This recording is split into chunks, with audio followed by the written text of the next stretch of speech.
फिर से मारने की प्रयास और इसी बीच बहुत ही बढ़िया फील्डिंग और इसी बीच एक रन चुराने में कामयाब।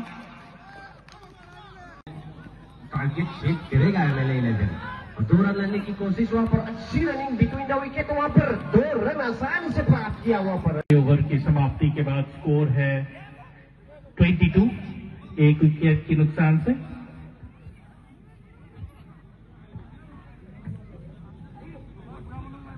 अभी भी 2 ओवर बचे हैं इस मैच में। আৰু সকলোকে এটা হাত চাপৰি দিবৰ বাবে বিনম্ৰ অনুৰোধ জনালো।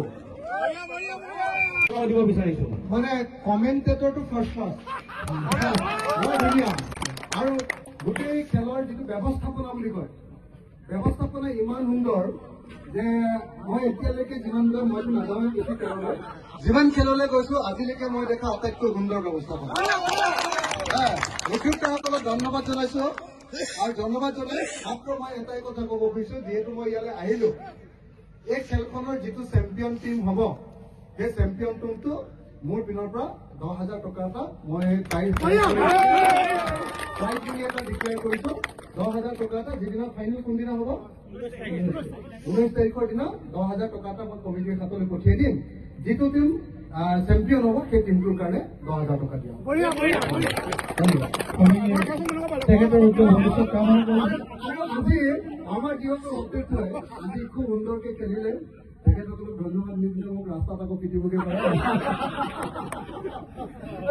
গতিকে সকলোকে ধন্যবাদ জনাইছো, খুব সুন্দৰ খেলিলে আৰু কেইজনমানৰো কঁকাল ভাগিব বুলি ভাবিছিলো, বাচি আহিছে। বিশেষকৈ আমি সৈবিক দত্ত তেখেতে আৰু লাটুদা তেখেতসকলৰ আজি কঁকাল শেষ কৰি লৈ যাম বুলি ভাবিছিলো, কিন্তু তেখেতসকলে আটাইতকৈ সুন্দৰ ফিল্ডিং কৰিলে। গতিকে সকলোকে ধন্যবাদ। আৰু আমাৰ যিটো বিপক্ষ টিম আছিলে উদ্যোক্তা একাদশ, তেওঁলোকৰ খেলো অতি সুন্দৰ হৈছে, কেইবাজনেও শূন্য মাৰিছে।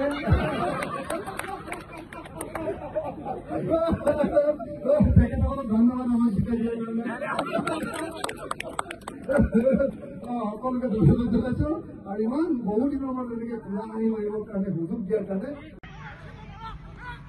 फिर से मारने की प्रयास और इसी बीच बहुत ही बढ़िया फील्डिंग और इसी बीच एक रन चुराने में कामयाब। टारगेट शेक करेगा एमएलए 11 और 2 रन लेने की कोशिश, वहां पर अच्छी रनिंग बिटवीन द विकेट, वहां पर 2 रन आसान से प्राप्त किया। वहां पर ओवर की समाप्ति के बाद स्कोर है 22, 1 विकेट के नुकसान से।